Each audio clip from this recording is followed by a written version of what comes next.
I spent 43 years believing I had fulfilled my mother's final wish. I never sold the old house. I never touched the wooden chest she kept beneath her bed.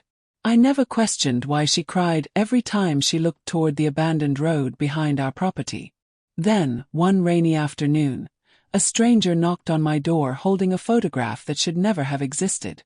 He looked at me and said, "Your mother asked me to find you.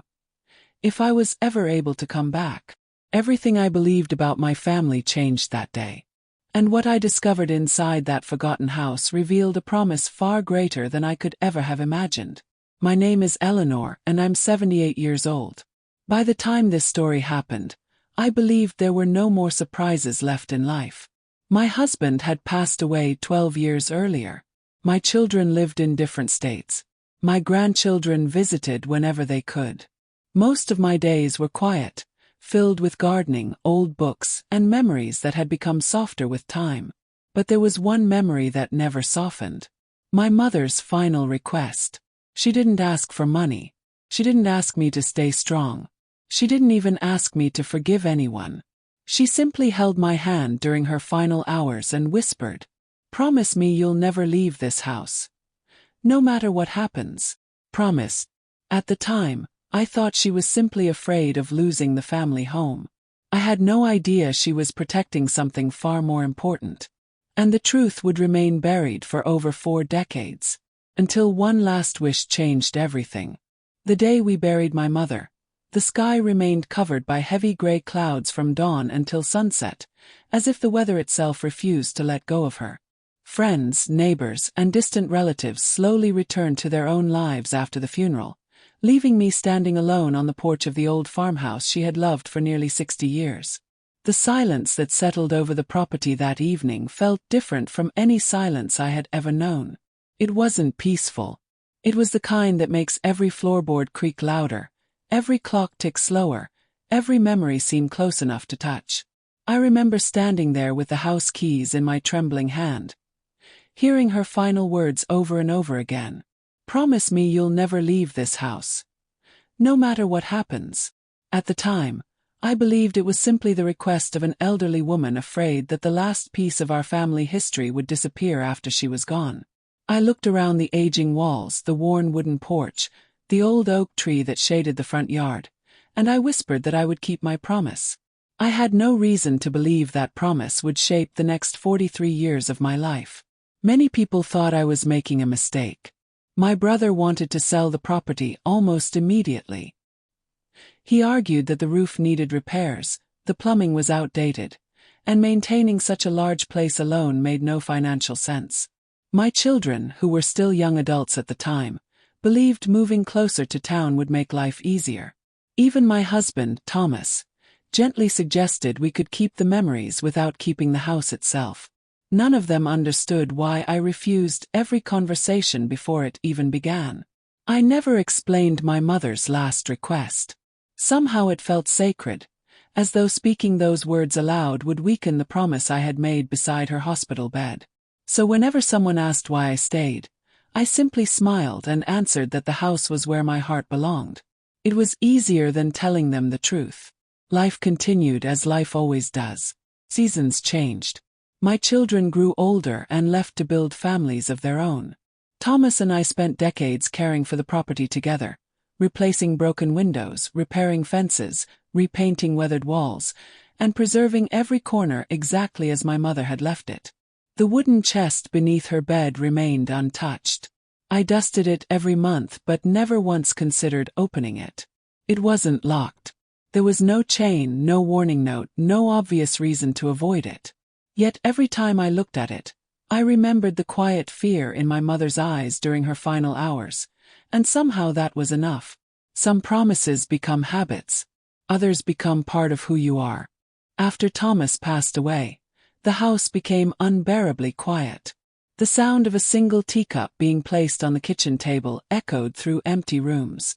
At night, the wind passing between the old trees sometimes sounded like distant voices whispering across the fields.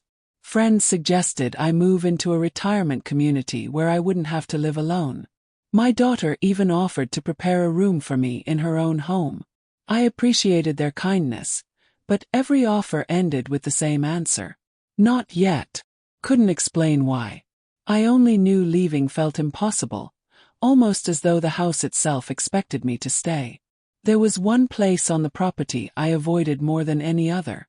Behind the orchard, beyond a line of overgrown bushes, an abandoned dirt road disappeared into the woods.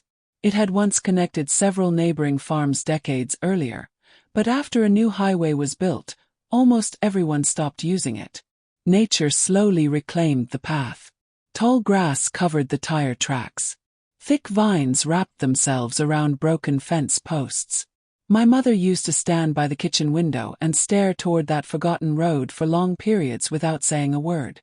As a little girl, I often asked what she was looking at. She would smile sadly, brush my hair behind my ear and answer, "Just remembering." I never questioned her beyond that. Years later, I noticed something strange. Every anniversary of my father's death, she would quietly walk outside carrying fresh wildflowers. Instead of placing them at his grave, she disappeared toward the abandoned road for nearly an hour before returning home with empty hands. I asked her once where she had gone. She looked surprised that I had noticed. Then she simply replied, "Some people deserve to be remembered even if nobody else remembers them." It was one of those mysterious answers children eventually stop questioning because adults always seem to have secrets they refuse to explain. After her death, I occasionally thought about following that old road myself. Each time I walked a few steps toward it, an uncomfortable feeling settled in my chest. It wasn't fear exactly. It felt more like respect, as though I were approaching something that belonged to someone else's unfinished story. Eventually I would turn around and go back to the house, convincing myself there was nothing there worth finding.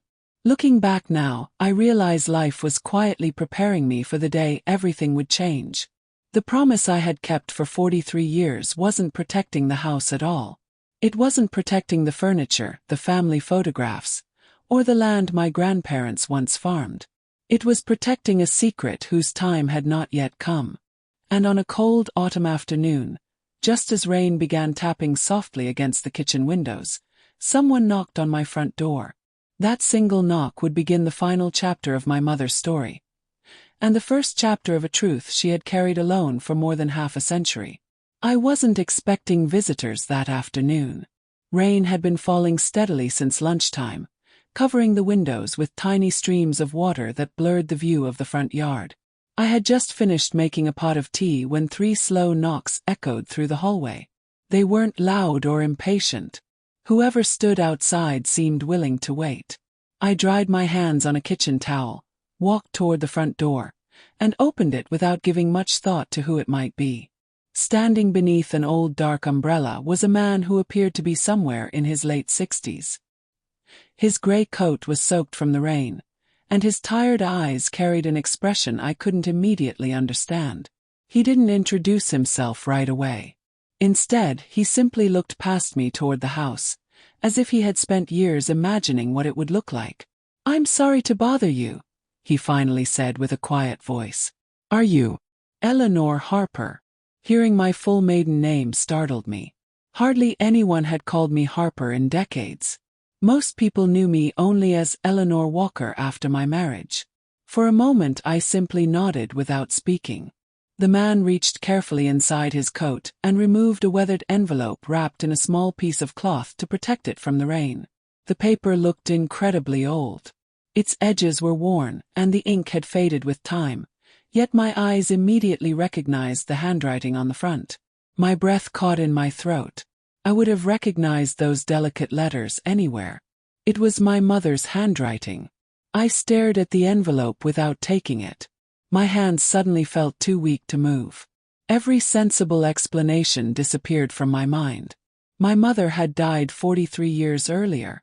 I had watched her write hundreds of letters throughout my childhood. Birthday cards, grocery lists, notes for neighbors.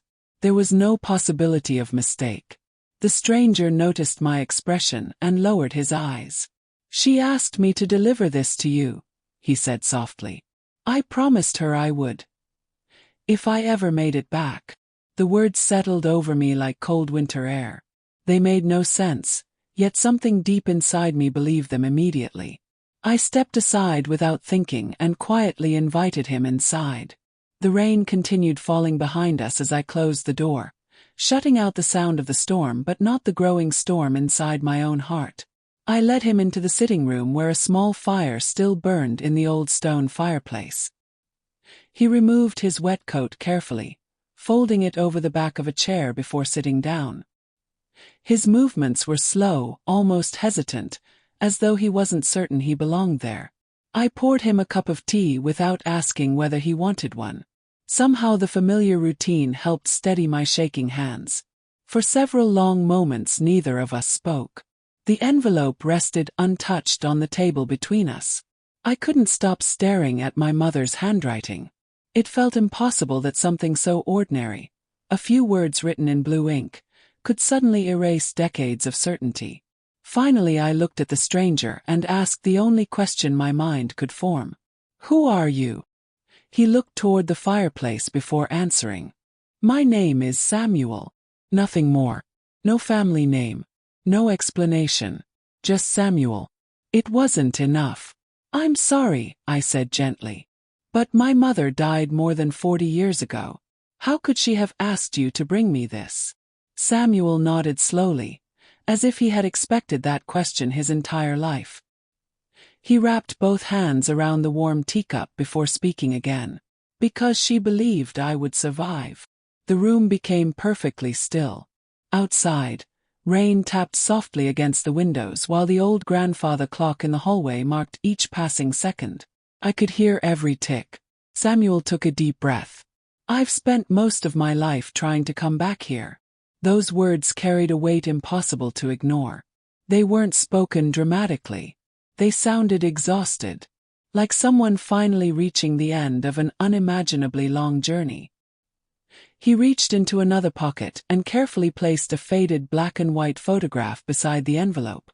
The moment I saw it, I felt my entire body go numb. Showed my mother.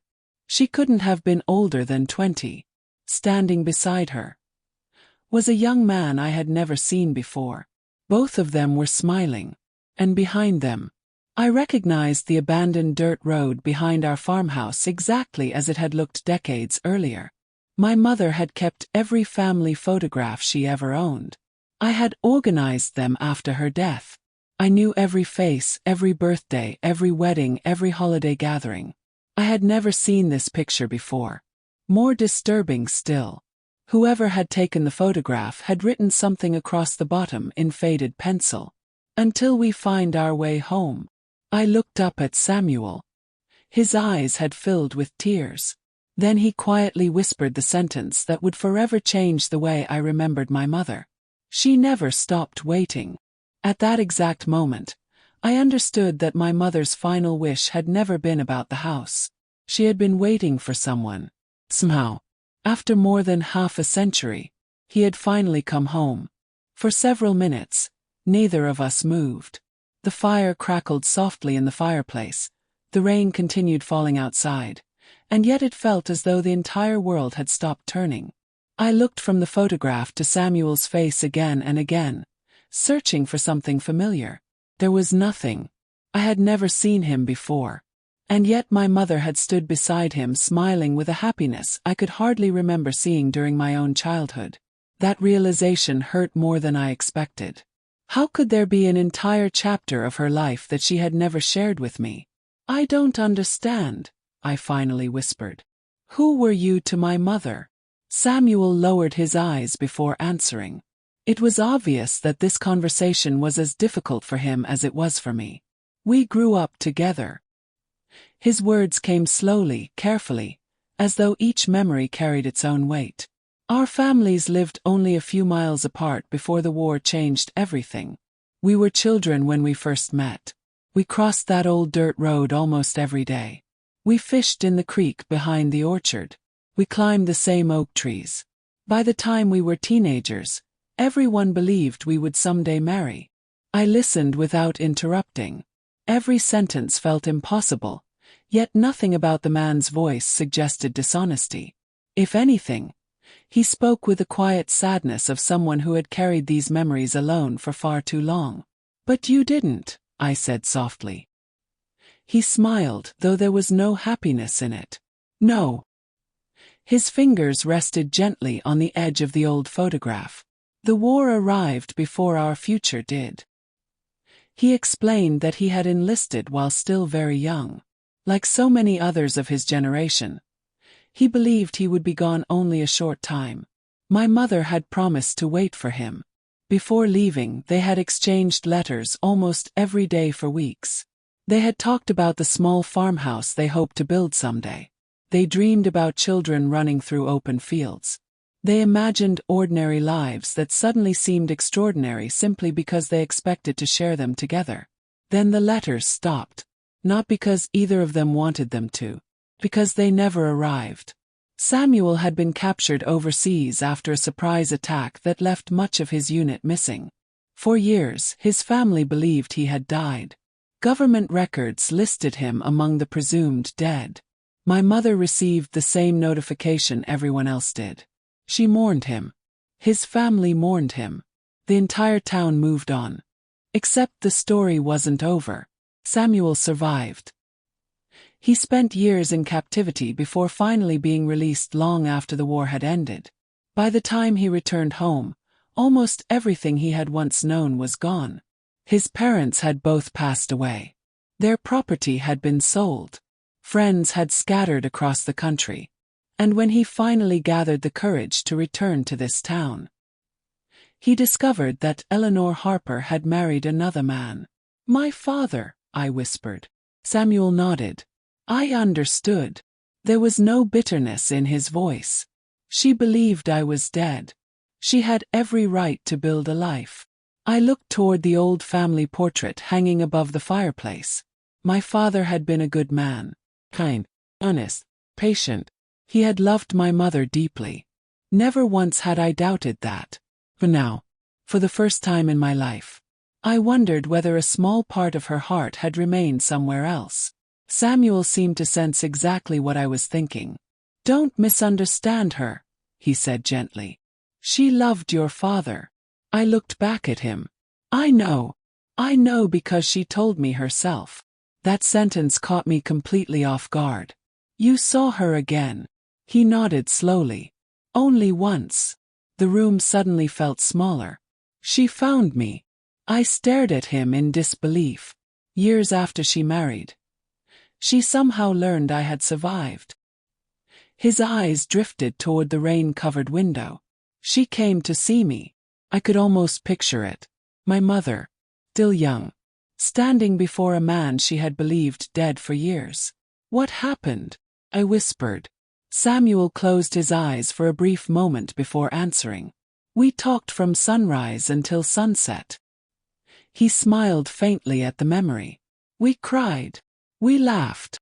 We remembered everything we had lost. And then," he paused, "she told me she had a husband who loved her. And a little daughter waiting at home." "Daughter?" Me. I told her she belonged with the family she had built." His voice trembled slightly. "And she agreed." Silence filled the room once more. Not the uncomfortable silence of strangers, but the quiet silence left behind after an old wound is finally spoken aloud. Samuel reached once again inside his coat. This time he removed something much smaller than the envelope. Tiny brass key. Its metal had darkened with age. He placed it carefully beside my mother's letter. "She asked me to keep this." I looked at the key in confusion. "What does it open?" Samuel looked directly into my eyes. "I don't know." He gently pushed the envelope toward me. "But she said, when the time was right, you would." I looked at the small brass key resting beside the envelope, unable to understand why something so ordinary suddenly felt so important. It wasn't decorative. There were no markings, no initials, no number engraved into the metal. Years of use had worn its edges smooth, as though it had opened the same lock hundreds of times before disappearing into someone's pocket for decades. I reached toward it slowly, almost expecting to recognize it the moment my fingers touched the cold metal. But I didn't. It was simply a key. And yet my mother had trusted Samuel to protect it for more than 40 years, believing one day it would find its way back to me. She never told you what it opened? Yes. Samuel shook his head. She only said that if I survived, and if I ever returned, I was to give you both the letter and the key together. She insisted they should never be separated. His answer only deepened the mystery. My mother had always been practical. She wasn't the kind of woman who enjoyed riddles or dramatic gestures. If she had done something this unusual, she must have believed there was no other way. My eyes drifted toward the envelope once again. For over 4 decades it had waited for this exact moment. My name was written across the front in the same careful handwriting I remembered from childhood. Not Mrs. Walker. Not Eleanor Walker. Simply, my dear Eleanor. I swallowed hard. May I? Samuel nodded quietly. It has always belonged to you. My hands trembled as I broke the brittle seal. The paper inside had yellowed with age, and I unfolded it with the greatest care, afraid that one careless movement might tear away words my mother had written before I was even old enough to understand them. The room became completely silent. Even the rain outside seemed softer. I began to read. My dearest Eleanor, if these words have reached you, then 2 miracles have happened. The first is that Samuel survived. The second is that you have kept your promise long enough for him to find you. If only one of those miracles happened, then none of what follows would matter. But if both happened, then it is finally time for you to know the truth. I stopped reading. My heart pounded against my chest. Samuel remained perfectly still, giving me all the time I needed. Continued. You spent your childhood believing your father built this house for our family. That is only partly true. The land was already ours. Long before you were born. Long before the war. Long before anyone imagined the life we would eventually live. There is something on this property that has never belonged to our family alone. It was entrusted to us, protected by us, and one day, it must be returned. I lowered the letter, struggling to understand what she meant. Returned. Returned to whom? Nothing about my family's history suggested hidden responsibilities or forgotten obligations. We were ordinary people, farmers, teachers, shopkeepers.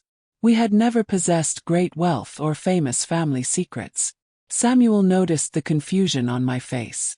I've never read it, he said softly. I promised her I wouldn't. I believed him. If he had known what the letter contained, his expression would not have carried the same uncertainty that mine did now. Kept reading.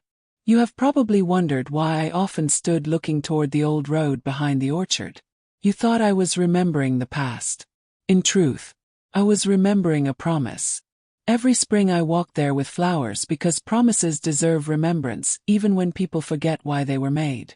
One day you will understand. By now, the old maple tree beside the abandoned road should be enormous. Its roots hide what generations before us chose to protect. The key Samuel carries will help you reach it. Do not go alone. For several long seconds I simply stared at those final words. The old maple tree. I knew exactly which one she meant. It stood nearly halfway down the abandoned road, larger than any other tree on the property. Even after all these years, no one had ever cut it down because its roots spread too widely across the hillside. As children, we used to play around it every summer. I must have walked past that tree hundreds of times.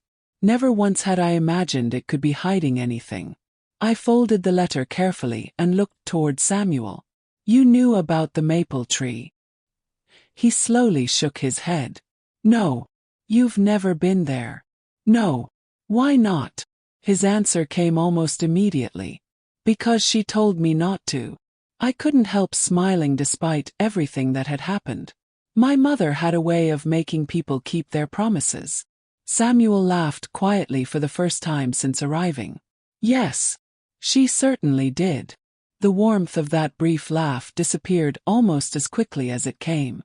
Outside, the rain had finally begun to ease. Pale afternoon light pushed through the clouds, casting long golden reflections across the wet fields beyond the windows. Without saying another word, I stood and walked to the hallway closet. I reached for my old raincoat. Samuel watched me silently. "You're going now," he said. It wasn't a question. He nodded. "I've waited 43 years without even knowing I was waiting." I looked once more at my mother's letter resting in my hands. "I'm not waiting another day." Samuel slowly stood beside me. He picked up the small brass key. Then he smiled with quiet determination. "I suppose your mother was right." I looked at him. "About what?" He placed the key gently into my hand. "When the time came, you would know exactly where it belonged." The rain had almost stopped by the time we stepped onto the front porch. The air carried that fresh scent that only comes after a long storm, when the earth seems to breathe again. Tiny drops still clung to the leaves of the old oak tree, catching the afternoon sunlight that had finally broken through the clouds.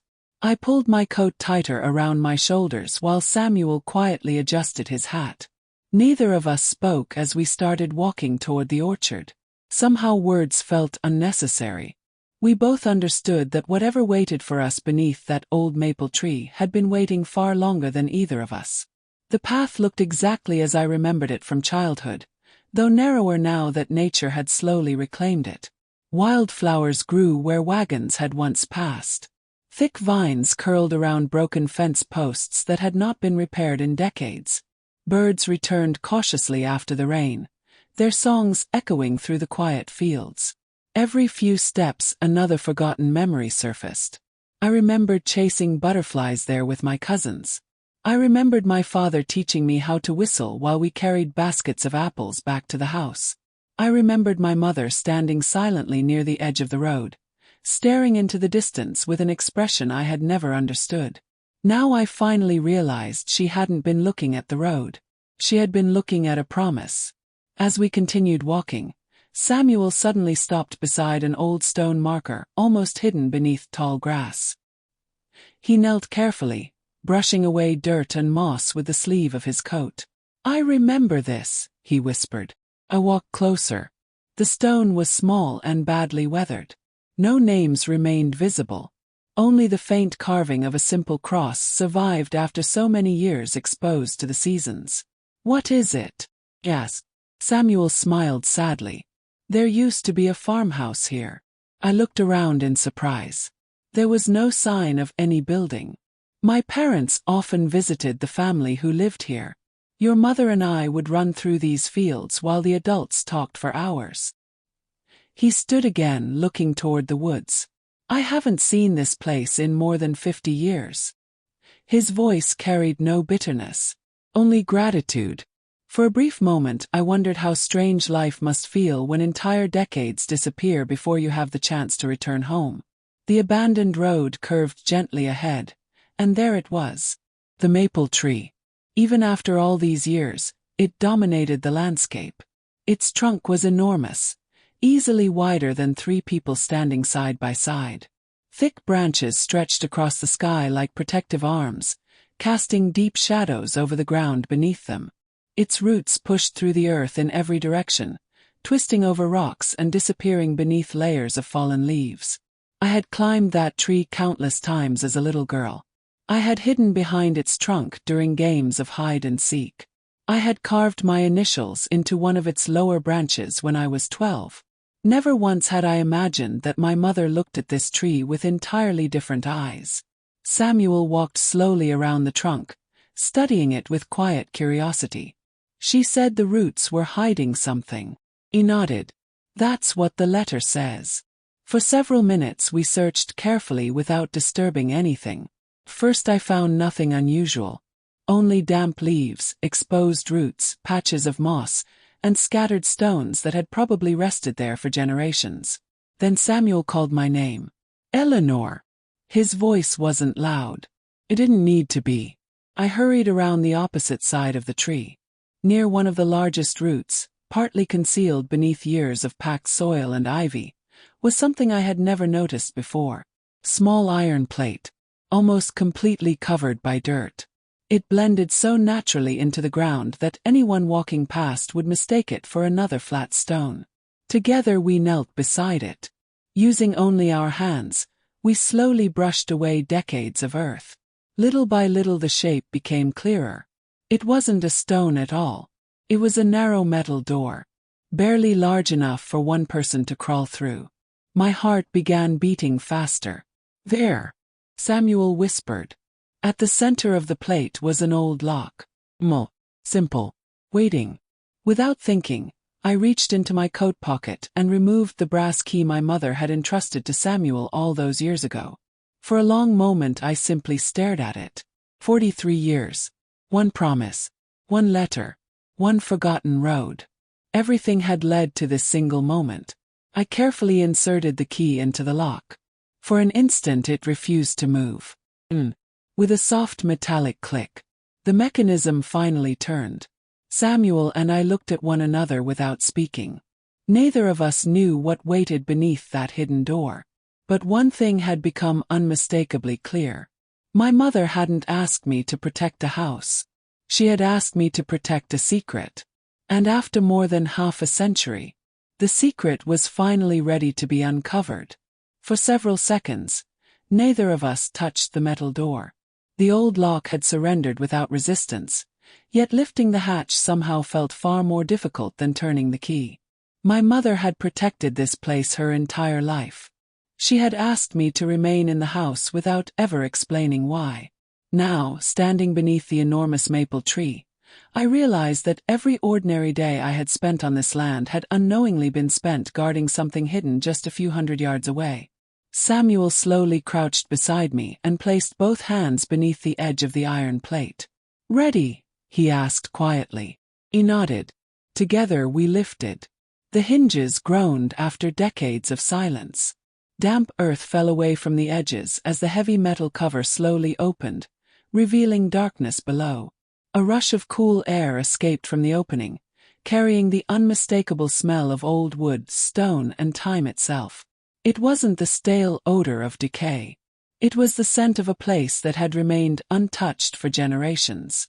We waited another moment before looking inside. A narrow stone staircase disappeared beneath the ground. Only 6 or 7 steps. At the bottom stood a small wooden door. Sunlight barely reached that far, leaving most of the chamber hidden beneath soft shadows. Samuel looked toward me. "She came down here." "I don't know. But I think she did."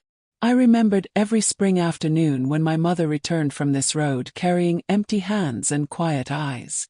Perhaps she had never been leaving flowers beneath the tree at all. Perhaps the flowers had always been meant for whatever rested below. I reached into my coat pocket and removed the small flashlight I carried whenever storms threatened the power lines. Its beam cut through the darkness as we carefully descended the worn stone steps. Each step felt strangely familiar despite the fact that I had never been there before. The walls were built from rough fieldstone, carefully fitted together by hands that clearly knew their craft. There were no signs of modern construction. Whoever had built this place had done so many decades earlier, perhaps even before my grandparents were born. At the bottom of the stairs, the wooden door stood waiting. Unlike the iron hatch above, this door wasn't locked. I wrapped my fingers around its old brass handle and pushed gently. The hinges opened almost silently. The room beyond was much larger than either of us expected. It wasn't a tunnel, nor was it a cellar for storing food.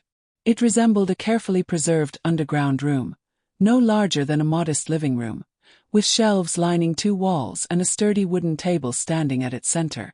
Everything was covered by a thin layer of dust. Nothing appeared disturbed. It was as though someone had closed the door years earlier, expecting to return the following day. Samuel slowly walked toward one of the shelves. They preserved everything. Glass jars, tin boxes, bundles of letters tied together with faded cloth ribbons, old leather journals, several rolled maps. Even a small oil lantern still rested exactly where someone had left it. None of it looked valuable in the ordinary sense. There were no gold coins, no jewelry, no hidden fortune. There was history, carefully protected history. On the far wall hung a framed photograph. The glass had become cloudy with age, but after gently wiping away the dust with my sleeve, the faces became visible. Counted them. 1, 2, 3. 7 people stood together beneath this very maple tree. None of them were wealthy. None wore military uniforms. They looked like ordinary families. Neighbors, friends, farmers. At the bottom of the photograph, someone had written a single sentence. "We protected what others would someday need." Samuel stepped beside me. "I've never seen this." His voice echoed softly through the underground room. My flashlight drifted toward the wooden table in the center. Resting there was another envelope. Unlike the first one, this one wasn't addressed to me. It simply read, "To whoever keeps the promise." A chill ran through my entire body. My mother hadn't written only one letter. She had expected someone, perhaps me, perhaps another generation, to eventually find this place. I carefully opened the envelope. Inside rested only a single folded page. No long explanation. No complicated instructions. Just one paragraph written in the same familiar handwriting. "If you are reading this, then you have already proven something far more important than courage. You have proven patience. Secrets protected by fear eventually disappear. Secrets protected by love survive. Everything in this room belongs to families who believed the truth should outlive them. Take nothing for yourself. Return every story to the people it belongs to. Only then will my final wish truly be fulfilled." I read those final words twice. Then a third time. Slowly the meaning became clear. This had never been about hidden treasure. It had never been about protecting wealth. My mother had spent her life protecting memories that belonged to other families. Boxes, the journals, the photographs, the letters. Someone somewhere had been waiting for them for decades. And suddenly I understood why she had never sold the house. Because the moment the land left our family, those forgotten lives might have disappeared forever. Neither of us spoke for a long time after reading my mother's letter. The silence inside that underground room felt almost sacred. I slowly turned in a circle, shining my flashlight across the shelves once more. Every box, every journal, every faded photograph suddenly carried a different meaning. These were not forgotten belongings abandoned by chance. They had been entrusted to someone. Protected through decades of patience. Hidden not because they were dangerous but because they were precious. Samuel gently picked up one of the smaller wooden boxes and examined it without opening it. "There are initials carved here," he said. I walked closer. On the lid, almost worn away by time, were the letters EM. Nothing else. No surname. No date. Only 2 simple initials. The next box bore different letters. Then another. LB. Each one belonged to someone whose story had disappeared into history. I suddenly remembered something my mother used to tell me whenever I asked why she refused to throw away old photographs. "One day," she would say, "a photograph may become the only proof that someone was truly loved." As a child I never understood what she meant. Now those words echoed through the room with overwhelming clarity. I carefully opened one of the journals resting on the shelf. Its pages had yellowed with age, but the handwriting remained surprisingly clear. It wasn't my mother's. It belonged to someone much older. The first page began with a date. October 18, 1944. I slowly began reading aloud. "If these pages survive longer than I do, then perhaps my children will someday know that I never abandoned them willingly." My voice faltered. Samuel lowered his head. The journal continued with a story of a father forced to flee after helping several neighboring families escape during the final months of the war. He wrote about leaving behind his wife, his daughters, and every possession he owned, believing he would return within weeks. He never did. The final entry ended abruptly. No explanation. No farewell. Only one unfinished sentence. "I pray they someday." The rest of the page was blank. I carefully closed the journal. Neither of us needed to say what we were both thinking. His family had probably spent the rest of their lives believing he had abandoned them. In reality, he had spent his final days trying to find his way home. One misunderstanding. One lifetime of grief. I placed the journal back exactly where I had found it. My flashlight moved toward another shelf. This time I noticed dozens of carefully labeled envelopes. Some contained only names. Others listed towns that no longer even existed under the same names. Several had addresses crossed out and replaced years later with different handwriting. My mother had never stopped trying. Even after decades, she had continued searching for surviving relatives. She hadn't been guarding the past. She had been waiting for the future. Samuel slowly walked toward the far corner of the room. "Eleanor." His voice sounded almost hesitant. "I think you should see this." Against the stone wall stood an old wooden cabinet no taller than my waist. Unlike everything else, it was locked. The lock was newer than the others, perhaps 30 or 40 years old. I looked down at the small brass key still resting in my hand. It couldn't be, could it? I inserted the key carefully. Fit perfectly. The cabinet opened with a soft click. Inside rested only 3 objects: a neatly folded cloth, an old leather-bound notebook, and one final sealed envelope. This one carried my name. Not the younger Eleanor my mother had addressed in her first letter. This envelope simply read, "For my daughter." My eyes filled with tears. She had written this knowing she would never be there to watch me open it. Knowing decades might pass before the right moment arrived. Samuel quietly stepped back, giving me space. With trembling fingers I broke the seal. Inside was only a single handwritten page. "My dear Eleanor, by now you know this was never about keeping a house. It was about keeping hope alive long enough for the truth to find the people who had lost it. Every family represented in this room believed their stories had disappeared forever. They never imagined someone would continue protecting them after they were gone. I made that promise. No, belongs to you." I felt tears running down my cheeks before I even realized I was crying. The final lines blurred as I struggled to keep reading. "Do not remember me for the secret I kept. Remember me for the people I refused to forget. Because no one truly disappears, as long as someone still remembers their name." I lowered the letter slowly. For the first time since Samuel had arrived at my door, I finally understood my mother's last wish.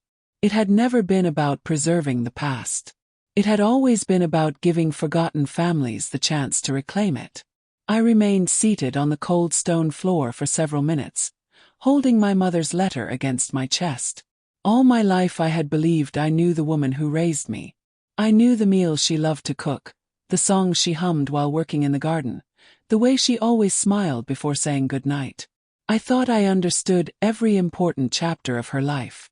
Yet beneath my own feet, hidden less than a quarter of a mile from the kitchen where we had shared thousands of ordinary conversations, she had quietly protected the memories of dozens of families without ever asking for recognition. Samuel finally broke the silence. "She carried this alone." He nodded. "She never wanted anyone to praise her." He smiled gently. "That sounds exactly like her." I carefully folded the letter and placed it back inside its envelope before turning my attention to the leather notebook resting beside it. Unlike the journals on the shelves, this one appeared far more organized. Every page had been written by my mother herself. Dates stretched across nearly 4 decades, beginning only a few months after my father and she were married. I opened the first page. "Today I accepted the responsibility. The people who protected these memories before me are gone. Now they belong to our family. I prayed I would be worthy." I slowly turned another page. Each entry described another year. Sometimes only a few sentences. Sometimes several pages. She carefully recorded every attempt she had made to locate surviving relatives. Newspaper advertisements. Letters sent across the country. Phone calls that were never returned. Conversations with traveling priests, librarians, military historians, even local postmasters. She had followed every possible lead. Many ended in disappointment. Some ended with hope. One entry caught my attention immediately. April 12th. "Today I found the granddaughter of Mr. Edwin Morris. She cried when I returned his wedding photograph. She had never seen her grandparents together before. Closed my eyes. That simple sentence told me everything. My mother hadn't merely stored forgotten belongings. She had already reunited some families with pieces of their own history. Quietly, without ever telling anyone, page after page revealed similar stories. A daughter receiving her father's final journal. Two brothers recovering letters their mother believed destroyed. A family Bible returned after nearly 30 years. Military medals delivered anonymously. Photographs restored. Names remembered. Lives connected once more. Samuel looked over my shoulder. She never stopped. No. I smiled through tears. Even after all those years. Near the back of the notebook, the handwriting became noticeably slower, less steady. She had clearly written those pages during the final years of her life. One passage made me pause. My strength is fading now. If Samuel returns, Eleanor will know what to do. If he never returns, then perhaps the room should remain closed forever. Some promises are not measured by whether they succeed, only by whether someone was willing to keep them. I gently traced my fingers across the faded ink. Even then, she had still believed Samuel might someday walk back through that old road. She had never completely given up hope. Not because she expected miracles, because she believed promises deserved patience. I carefully closed the notebook. The room felt different now. No longer seemed mysterious. Felt peaceful. Like a place that had fulfilled its purpose. As I stood, my flashlight swept across the highest shelf, where something small caught the light. Metal tin. Unlike the other boxes, it carried no initials. No names. Only a tiny handwritten label. Open last. Samuel noticed it too. I suppose she left us one final instruction. I reached for the tin and carefully placed it on the wooden table. It was surprisingly light. Inside there was no jewelry, no money, no hidden documents, only dozens of folded pieces of paper. Every one of them contained a single name. Some names were neatly crossed out. Others remained untouched. What are these? Samuel asked. I unfolded the first slip. Margaret Ellis. The second, Jonathan Brooks. Third, Helen Carter. Each included an address, though many were decades old. Then I understood. My mother had created a list of families she had never been able to find. People she had searched for until the very end of her life. The crossed-out names represented those she had already reunited with their memories. The remaining names were still waiting. I looked toward Samuel. Neither of us needed to say it aloud. The work wasn't finished. My mother's final wish had not ended beneath the maple tree. It had only just been placed into our hands. We carried the notebook, the unopened boxes, and the small tin back to the farmhouse just before sunset. Neither of us wanted to leave everything underground overnight, yet neither of us felt comfortable disturbing the room more than necessary.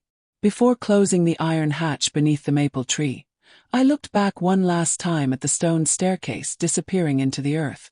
For more than half a century, that quiet chamber had faithfully protected the stories of people who feared they would be forgotten forever. It deserved the same respect now as it had the day my mother accepted its responsibility. Samuel carefully lowered the heavy iron cover back into place. Once it settled against the frame, the hidden entrance disappeared almost completely beneath the surrounding leaves and roots. If someone walked through those woods tomorrow, they would never suspect anything lay beneath that ancient tree. It stayed hidden all these years, Samuel said softly. It can stay hidden one more night. He nodded. There is no need to rush. For the first time since opening the chamber, I felt something unexpected. Not because every question had been answered, but because I finally understood why my mother had lived with such quiet determination. She had never been carrying a burden. She had been carrying a purpose. Back inside the farmhouse, I cleared the large dining table where my family had shared countless Christmas dinners, birthday celebrations, and Sunday meals.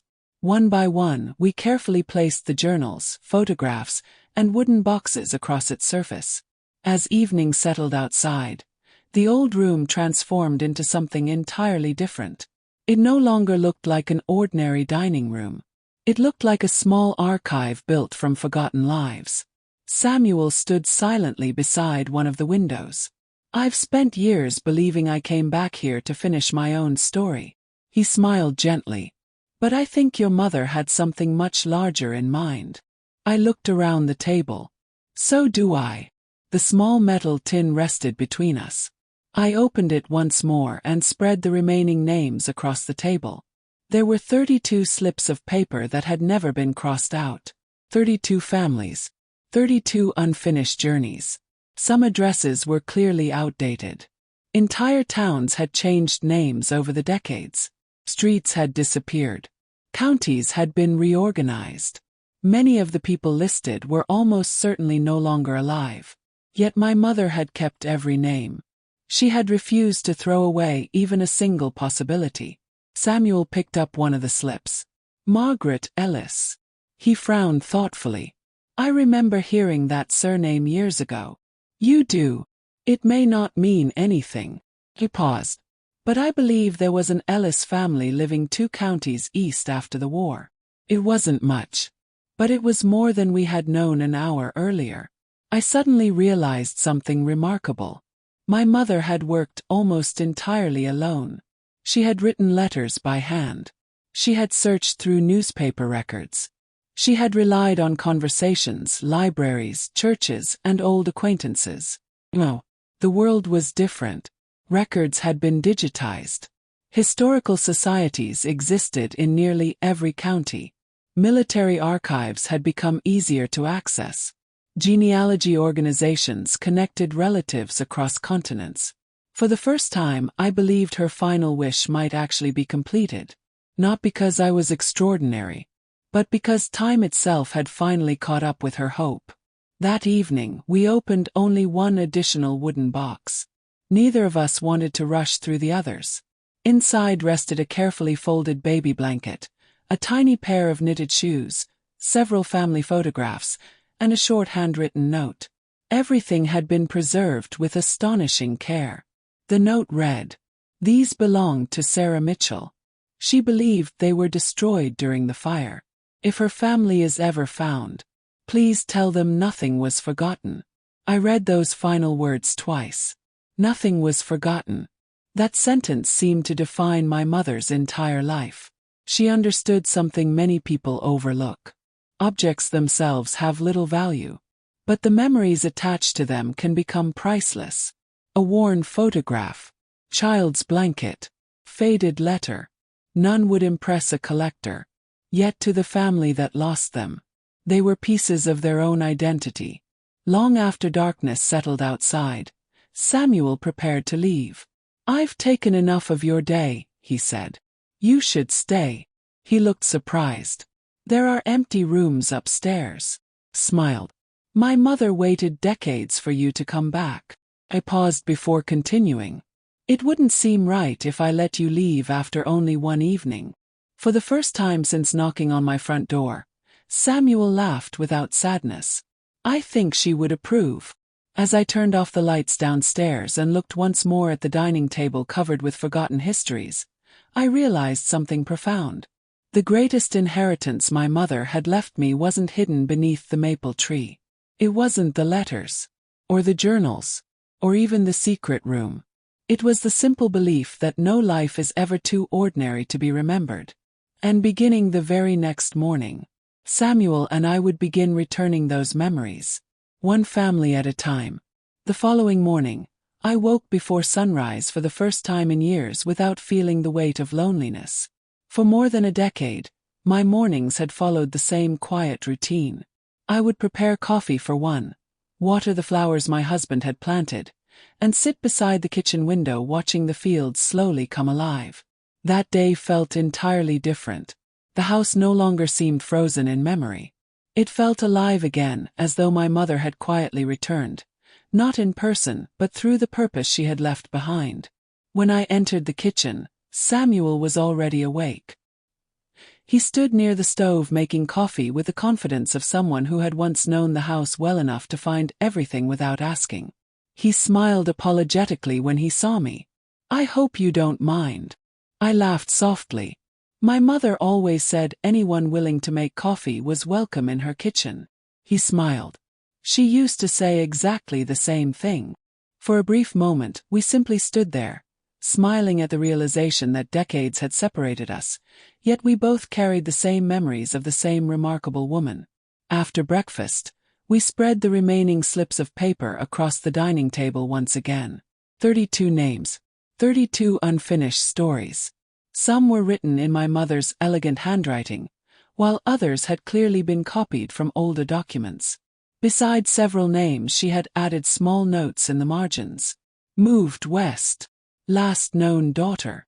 Neighbor may remember. Church records. She had left clues. Not answers. Clues. Samuel adjusted his glasses and carefully examined each note. She wanted whoever came after her to continue searching. He nodded. She knew she wouldn't have enough time. As I looked over the names, one immediately caught my attention. Sarah Mitchell. The same name attached to the tiny baby blanket we had opened the previous evening. Unlike the others, my mother had underlined it twice. Beneath it she had written only 4 words. Try Maple County Library. I frowned. Maple County is only an hour away. Samuel looked surprised. Then perhaps.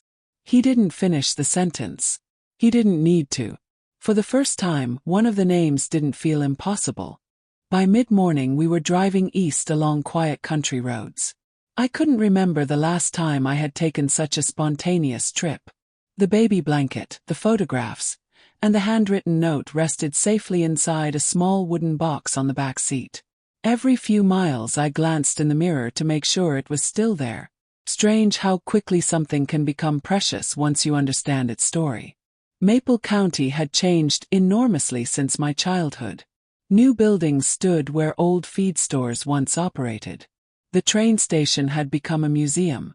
Even the courthouse looked freshly restored. Yet the public library remained exactly where my mother had described it in her notebook. An elderly librarian welcomed us with a warm smile.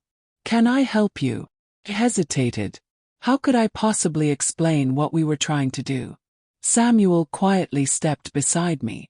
"We're looking for information about a family." The librarian nodded. "What family?" "Mitchell." She thought for a moment. "There have been several." I carefully unfolded my mother's note. Sarah Mitchell. The librarian's expression changed almost immediately. "I know that name." My heart skipped. "You do?" She nodded slowly. "There was an elderly woman who came here for years asking about her mother's belongings." Neither Samuel nor I spoke. The librarian continued. "She passed away several years ago." My heart sank. Then, "I believe her daughter still lives nearby." Hope returned just as quickly as it had disappeared. The librarian disappeared into the archive room for several minutes before returning with a worn local directory. She opened it carefully, ran her finger down one page, then smiled. "I think this is who you're looking for." She wrote an address on a small piece of paper and handed it to me. Only 15 minutes away. I stared at the address without speaking. For decades my mother had searched for this family using letters and newspaper notices. Now, less than 2 hours after beginning our search, we were holding the first real lead. As we walked back toward the car, Samuel looked at me with quiet amazement. "Your mother would have loved this." Smiled. "I think." I looked down at the small wooden box resting carefully in my hands. She already knew one day it would happen. We climbed into the car once more. Neither of us said another word as I started the engine, because somewhere just a few miles away, a family was about to discover that a piece of their own history had been waiting for them all along. The address led us to a quiet neighborhood on the edge of Maple County, where modest brick houses lined peaceful streets shaded by enormous maple trees. It was the kind of place where bicycles rested on front lawns, wind chimes moved gently with the afternoon breeze, and neighbors still greeted one another by name. As I slowly pulled the car to the curb, neither Samuel nor I reached for the door immediately. The wooden box containing Sarah Mitchell's belongings rested between us on the seat, somehow feeling heavier than it had that morning. What if we've made a mistake? I asked quietly. Samuel looked at the house before answering. Then we'll apologize. And if we haven't? He smiled gently. Then someone has been waiting for this moment much longer than we have. Those words gave me enough courage to step outside. The house was small but beautifully cared for. Fresh flowers surrounded the front porch, and colorful windmills turned lazily in the garden. As I climbed the 3 wooden steps leading to the front door, I realized my hands were trembling. Not because I was afraid, but because I suddenly understood what this moment represented.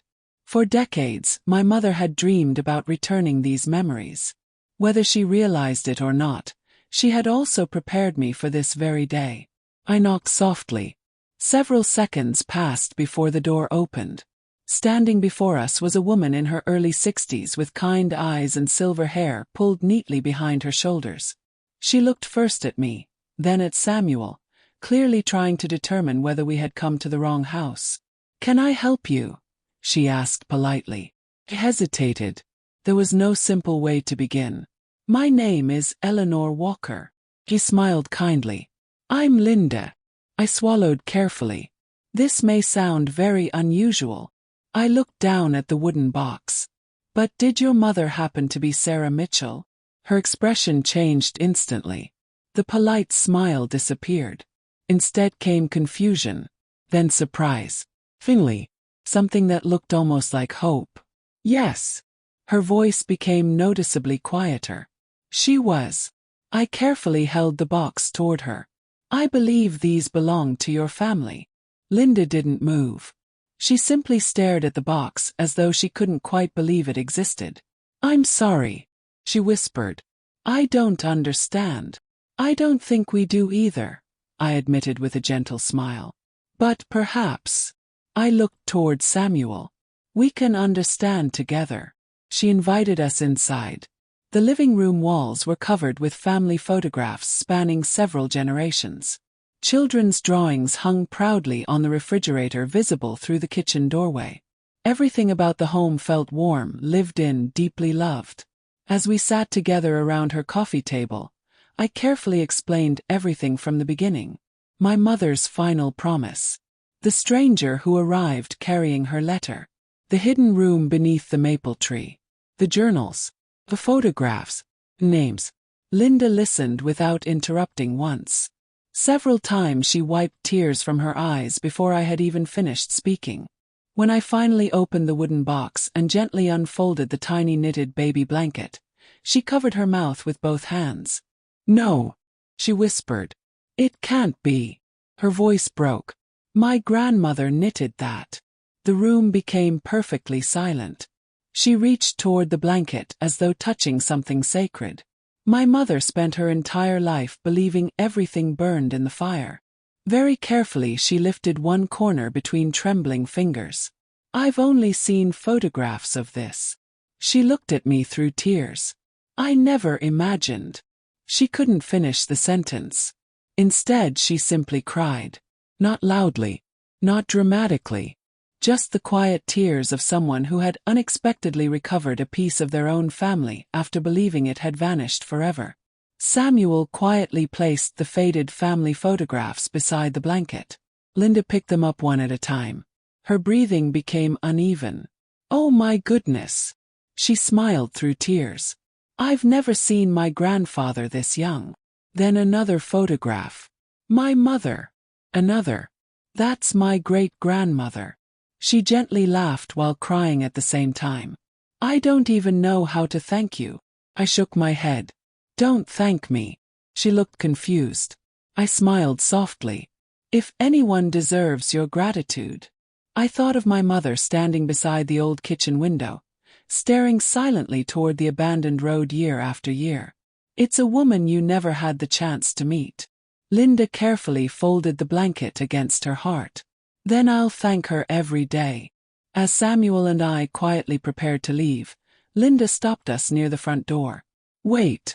She disappeared briefly down the hallway before returning with an old framed photograph.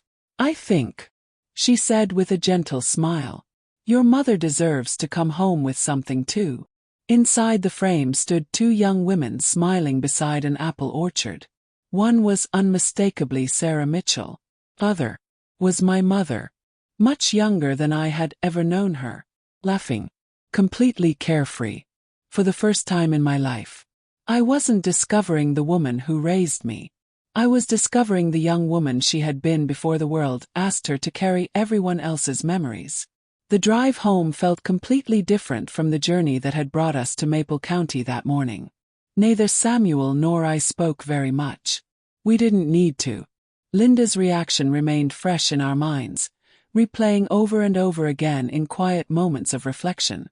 I could still see the way her hands trembled as she held the tiny baby blanket, the disbelief in her eyes as she recognized faces she had only heard about through family stories. It wasn't simply gratitude. It was relief, as though a missing piece of her family's identity had finally returned after being absent for generations. The framed photograph Linda had given us rested carefully on the back seat beside the empty wooden box. Every time I glanced into the rearview mirror, my eyes found it again. My mother looked younger than I had ever imagined her. Her smile was wide, natural, completely free of the quiet sadness I had grown accustomed to seeing in later years. Looking at that photograph, I realized something that had never occurred to me before. I had always known my mother as my mother. I had rarely stopped to imagine the young woman she had once been. The friend, the dreamer, the girl who laughed without carrying the weight of responsibilities that would later define her life. Samuel seemed to be thinking something similar. "I haven't seen that smile in over 60 years, he said quietly. Kept my eyes on the road. She looked happy. She was. There was no hesitation in his answer. She believed the world still had time to become everything she hoped it could be. His words lingered with me long after we fell silent again. Back at the farmhouse, the afternoon sun filtered through the old dining room windows, casting warm light across the remaining boxes still waiting on the table. There were fewer now. One family's memories had finally returned home. 31 names remained. I carefully placed Linda's photograph beside my mother's notebook. Without thinking, I smiled. It somehow felt right that my mother had received something back in return. Not an object of value. Not money. Memory. That evening, Samuel and I decided to organize everything more carefully. We created small handwritten cards for each family, placing every photograph, letter, journal, and keepsake together so nothing would ever become separated. My mother had done much of this work already, but we wanted to continue exactly as she had. Hours passed unnoticed. Outside, darkness slowly settled over the fields. Inside, the old farmhouse was brighter than it had been in years. At one point, Samuel stopped sorting papers and picked up a faded envelope tied with blue ribbon. "This one has no name." I looked closer. He was right. Unlike the others, there were no initials, no address, no identifying note. Only one sentence written across the front. "Deliver only if the truth is finally understood." We exchanged curious glances. I untied the ribbon carefully. Inside rested a single photograph and a folded letter. The photograph immediately caught my attention. It showed 7 people standing beneath the same maple tree where we had discovered the hidden chamber. This time, however, they weren't strangers. I recognized one of them instantly. My grandfather, much younger than I had ever seen him, standing beside several men and women whose faces meant nothing to me. Samuel leaned closer. "I know one of them." He pointed toward an elderly gentleman standing near the edge of the group. "That's Reverend Collins, the old minister." Samuel nodded. "He baptized nearly everyone in this county." I turned the photograph over. On the back, written in fading ink, were 6 simple words. "We promised together." We remained silent. A strange feeling settled over me. This had never been my mother's responsibility alone. There had once been others. Group. Perhaps neighbors. Perhaps trusted friends. People who had quietly protected these memories together. I unfolded the accompanying letter. Its handwriting was different from my mother's. Older. More formal. To whoever opens this envelope, if you have reached this page, then our generation has completed its work. Do not remember our names. Remember only why we chose silence. History belongs to everyone. Recognition belongs to no one. Protect the stories. Forget the guardians. I lowered the letter slowly. For several moments neither Samuel nor I spoke. Then I finally understood something my mother had never said aloud. She had never wanted anyone to know what she had done. Not because she feared attention, but because the story had never been about her. Every decision she made pointed back toward the families she hoped to help, never toward herself. I looked around the quiet dining room, the journals, the photographs, the names still waiting. Then I smiled softly. We've been asking the wrong question. Samuel looked up. What do you mean? We keep asking what my mother's last wish was. I paused before continuing. I think the better question is, how many lives can one quiet act of kindness continue changing, even after the person who began it is gone? That night, sleep refused to come easily. I lay awake listening to the familiar sounds of the old farmhouse, the soft creaking of wooden beams settling with the cool evening air, the distant chorus of crickets outside the bedroom window, and the steady ticking of the grandfather clock downstairs. For decades, those sounds had reminded me of routine, of ordinary life. Now they carried a completely different meaning. Every room in the house suddenly felt connected to a purpose I had never understood while my mother was alive. Just before dawn, I quietly made my way downstairs. The first light of morning had barely begun to brighten the horizon, covering the fields with a pale silver mist. I placed a kettle on the stove and stood by the kitchen window, the same window where my mother had spent countless mornings looking toward the abandoned road. This time, I looked with different eyes. She hadn't been trapped by the past. She had been watching over the future. Samuel joined me a few minutes later. He didn't say good morning. Instead, he simply stood beside me, following my gaze toward the distant maple tree. I used to think she was waiting for me, he said quietly. I looked at him. Weren't you? He smiled, though there was sadness in it. Only partly. His answer surprised me. I think she was waiting for the day someone would finally understand why she stayed. I considered those words carefully. Perhaps he was right. Perhaps her greatest fear had never been dying. Perhaps it had been leaving before someone else was ready to continue. After breakfast, we returned to the dining room and opened another wooden box. Inside lay dozens of neatly bundled letters tied together with faded green ribbon. Unlike the journals we had already read, these letters were written by different people. Farmers, teachers, soldiers, mothers, children. Each envelope carried a different name, yet everyone had something in common.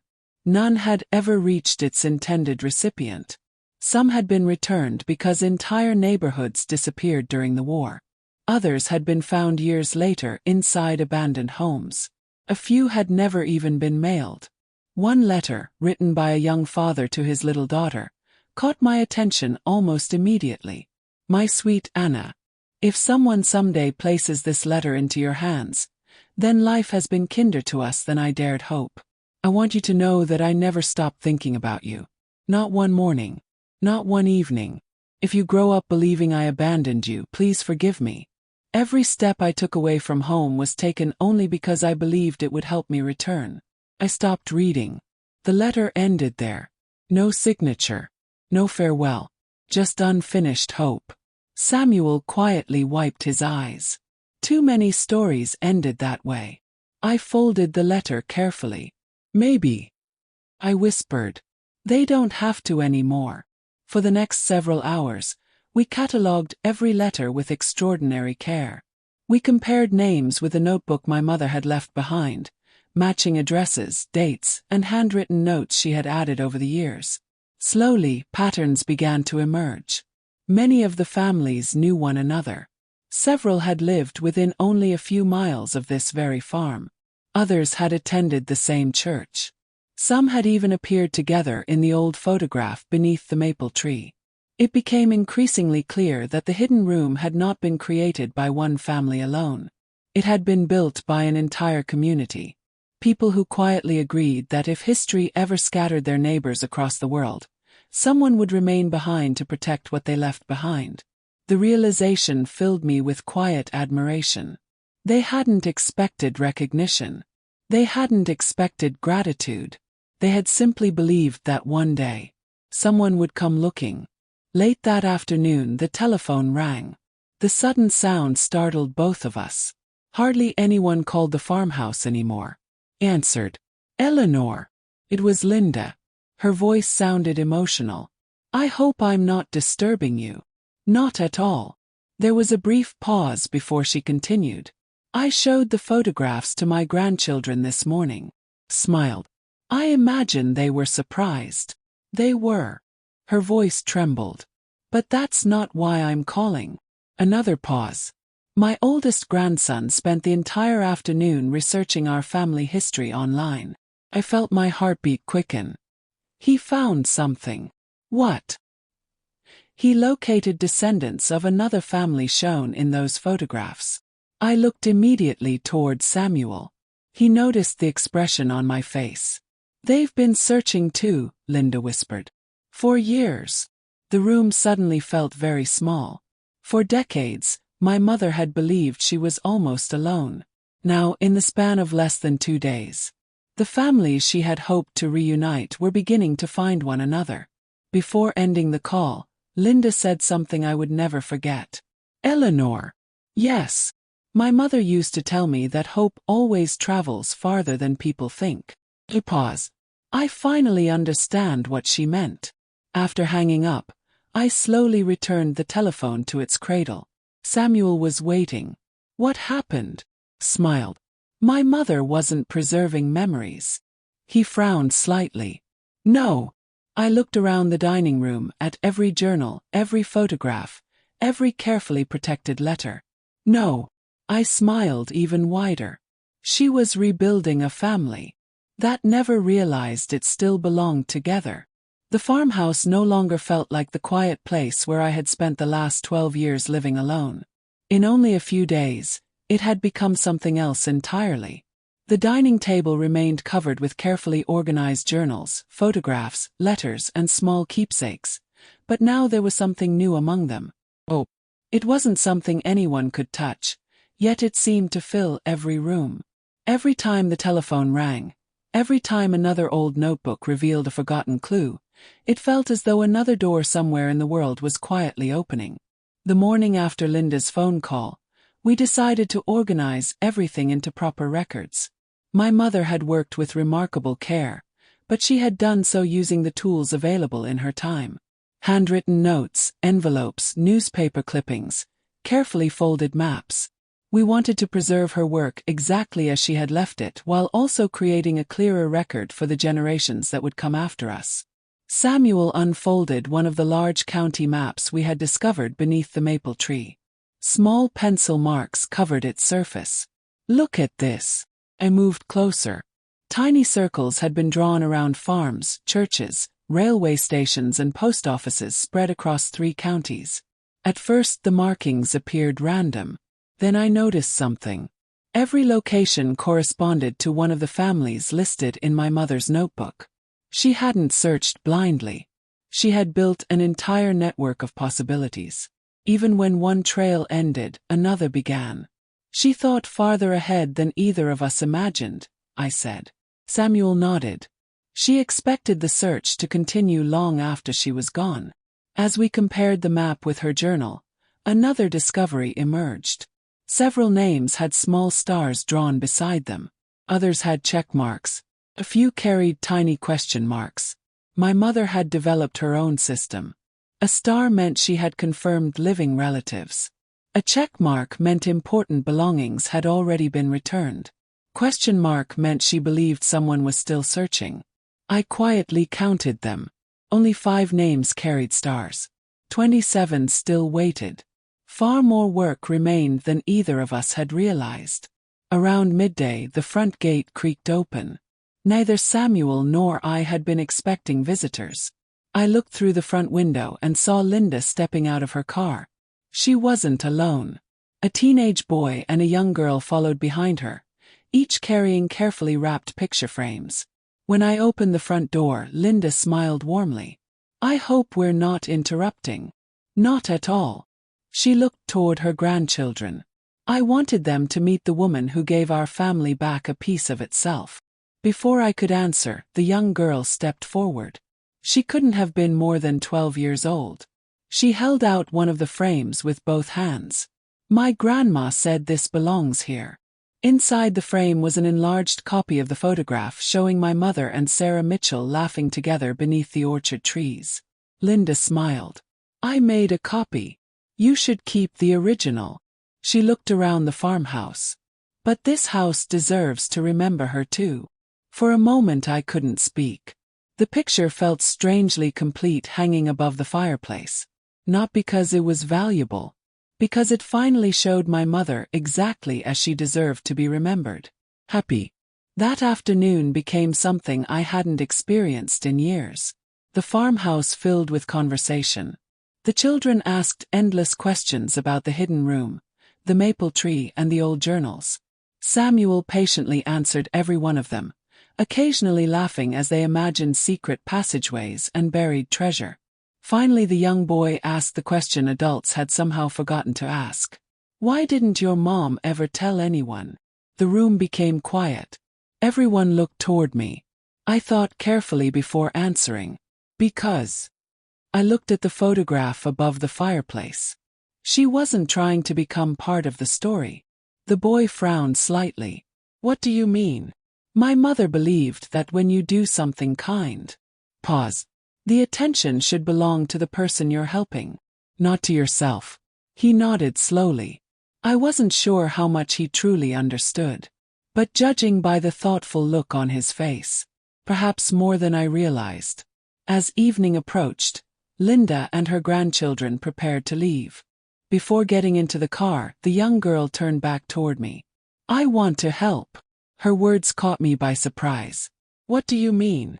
"I like history." She smiled shyly. "And I'm really good at finding people on the computer." Samuel quietly laughed beside me.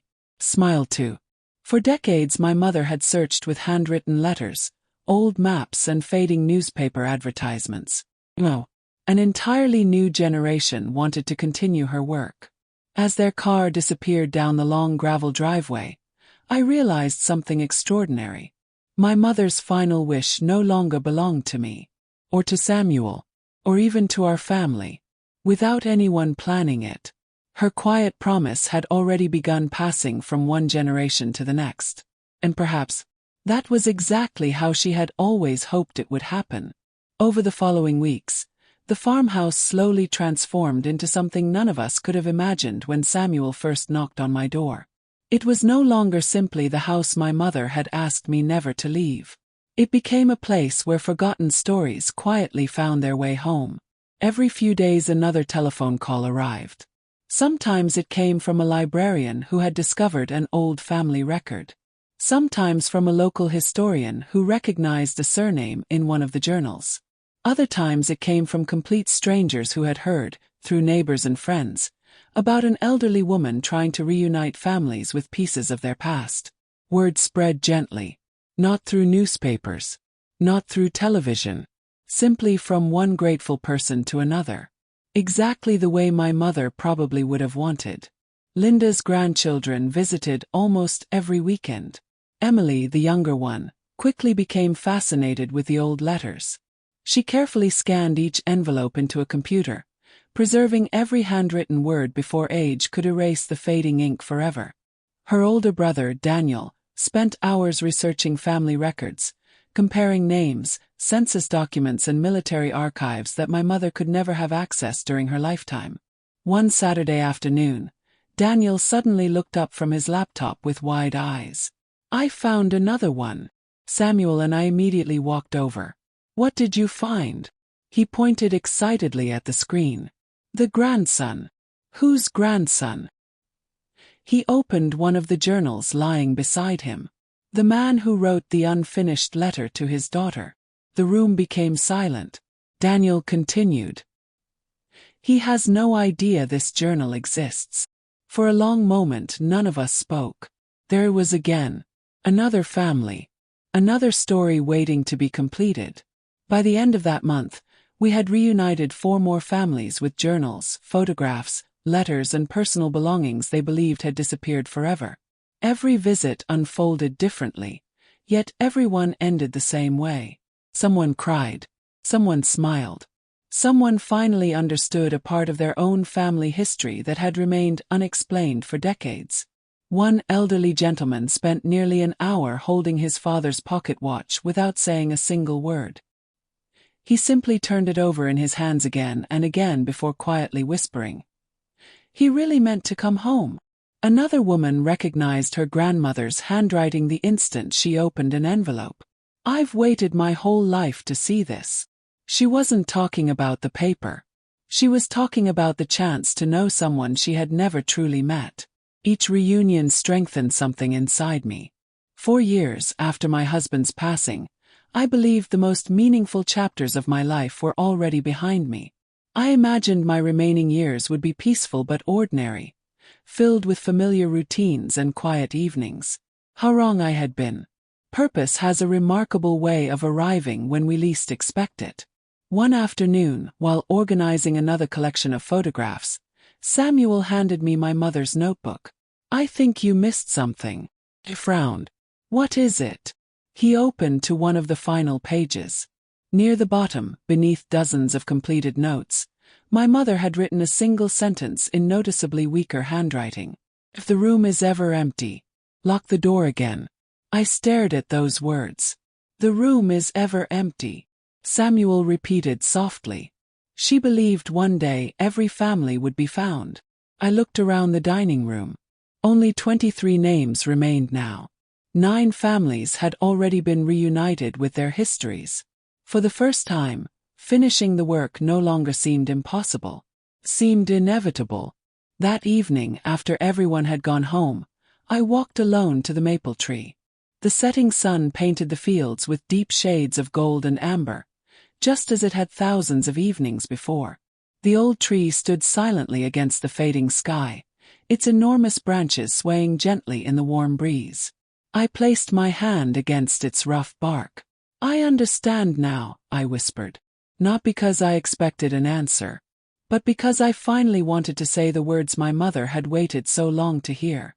"You don't have to worry anymore." The wind stirred softly through the leaves overhead. For just a moment, it almost felt like someone smiling. I stood there until the last light disappeared beyond the hills, realizing that promises are unusual things. Some are fulfilled the day we make them. Others take an entire lifetime. And a very rare few continue being fulfilled long after the person who made them is gone. Autumn slowly gave way to winter, and with each passing week the farmhouse welcomed more visitors than it had during the previous 20 years combined. Some arrived carrying old family photographs, hoping they might help us identify unfamiliar faces. Others came simply because they had heard whispers about an elderly woman returning forgotten pieces of history. Not everyone left with answers, but no one left feeling ignored. That, I realized, was exactly how my mother would have wanted it. One snowy afternoon, while Samuel and I organized another stack of journals, an old pickup truck stopped outside the front gate. The driver climbed out slowly, leaning heavily on a wooden cane. He looked well into his 80s. Despite the cold, he removed his hat before knocking on the front door. When I welcomed him inside, he introduced himself simply as George. "I hope I'm not wasting your time." "You aren't." He reached into his coat pocket and carefully unfolded a newspaper clipping so old that the edges had nearly turned to dust. "My wife passed away last spring." His voice remained calm, though his eyes revealed how deeply that loss still lived inside him. "Before she died," he paused, "she asked me to find out what happened to her older brother." Samuel and I exchanged a quiet glance. George continued. "He disappeared during the war. Nobody ever found him. They told the family he was probably dead." He looked down at the clipping, but she never believed it. I gently asked the question that had already formed in my mind. "What was his name?" George spoke the name slowly. Thomas Bennet. The room fell silent. I'd seen that name before. Without saying a word, I walked to the dining table and opened my mother's notebook. Page after page passed beneath my fingers until, there it was, Thomas Bennet. Beside his name, my mother had written only 3 words. Letters never delivered. My heart began beating faster. I hurried toward one of the remaining shelves where several unopened bundles still waited. Each was carefully labeled. Brown ribbon, blue ribbon, green ribbon, Finley. A faded gray ribbon. Attached to it was a small handwritten tag. Key Bennet. George stared at the bundle without moving. For a long moment, none of us reached toward it. It wasn't fear. It was respect. 40 years. Perhaps 50. No one should rush a moment that had waited that long. Very carefully, I placed the bundle into George's hands. His fingers trembled as he untied the ribbon. Inside rested 11 letters. Every one addressed to the same family. Every one returned. Never opened. George lifted the first envelope slowly. He recognized the handwriting immediately. My wife's. His voice broke. She wrote these when she was only 15. A single tear rolled down his cheek. She spent her whole life believing her brother never answered. Samuel quietly lowered his eyes. George carefully turned over another envelope. Still sealed. Still carrying the original postage stamp. Still waiting. I think, he whispered. He never received any of them. The realization settled over all of us with heartbreaking simplicity. Sometimes history isn't shaped by hatred, or war, or cruelty. Sometimes, it's changed forever by a handful of letters that simply never reached the right mailbox. George looked at me with eyes full of gratitude. I don't know how to thank you. I smiled gently. I've heard those words many times these past few weeks. He nodded. I'm sure you have. I shook my head. Then let me answer the way I always do. He waited. Thank my mother. George smiled softly. I will. Before leaving, he placed one unopened envelope back on the table. I think, he said quietly, this belongs here. I looked at him in confusion. It belongs to your collection. He gently shook his head. No, it belongs to the story. After he drove away, I opened the envelope he had left behind. Inside was a short note written by his late wife many decades earlier. If my brother ever comes home, tell him I kept setting one extra place at the table every Christmas. Even if nobody else believed. I never stopped believing. I slowly folded the letter. Then I looked toward the empty chair where my mother had always sat during family dinners. For the first time, I realized something beautiful. She wasn't the only person who had spent a lifetime keeping hope alive. She had simply found a way to protect everyone else's hope alongside her own.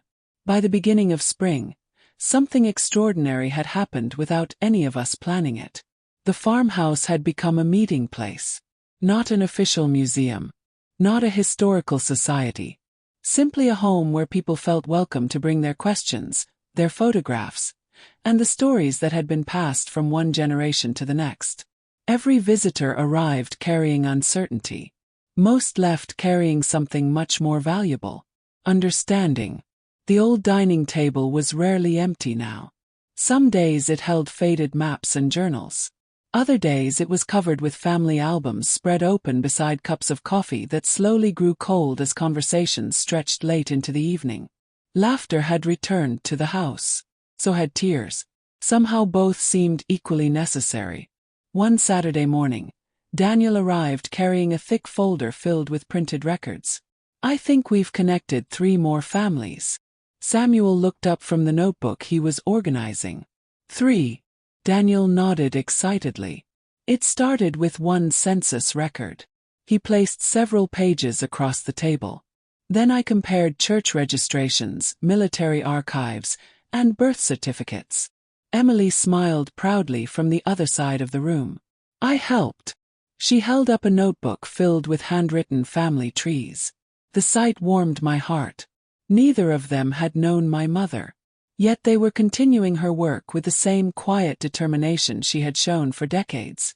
Samuel leaned back in his chair and watched them for a long moment. She would have loved this. I know, I whispered. Sometimes. I looked around the room. I almost feel like she's still sitting here. No one answered. No one needed to. 'Cause I think all of us felt it. That afternoon, while organizing another group of photographs, Emily suddenly stopped. Eleanor. Her voice sounded unusually serious. Look at this. She pointed toward a picture showing several children standing beside the old maple tree sometime during the late 1940s. First I saw nothing unusual. Then she pointed toward the background. Half hidden behind the tree stood my mother. She wasn't looking at the camera.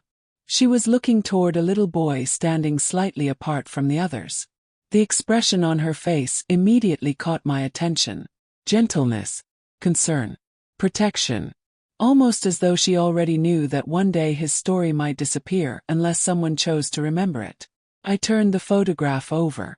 There, written in careful handwriting, were 6 words. No child should lose their history. A lump formed in my throat. That sentence explained everything. Not only the room beneath the maple tree.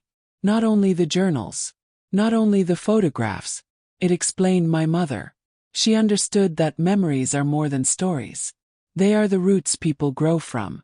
Take those roots away, and future generations spend their lives wondering where they belong.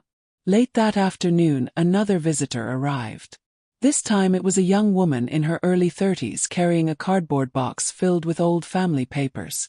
I heard, she said nervously, that you help people identify photographs. We try. She carefully removed a faded portrait from the box. My grandmother kept this until the day she died. The photograph showed 4 women standing beside an apple orchard. None of us recognized them. Then Samuel quietly reached for one of our albums. He turned several pages up, looked again. Without saying a word, he placed another photograph beside hers. The same orchard, the same afternoon, the same women. Only taken from the opposite direction. The young woman covered her mouth. There. She couldn't finish. Samuel smiled warmly. Together again. Tears filled her eyes. My grandmother always wondered who took the picture. We all laughed softly. Such a small question. Yet one she had carried for an entire lifetime. As the young woman prepared to leave, she turned back toward me. My grandmother used to tell me something. What was that? She smiled. She said, people never truly disappear. I smiled before she even finished. I know. She looked surprised. How? I glanced toward the framed photograph of my mother hanging above the fireplace. Because someone very special taught me the exact same lesson.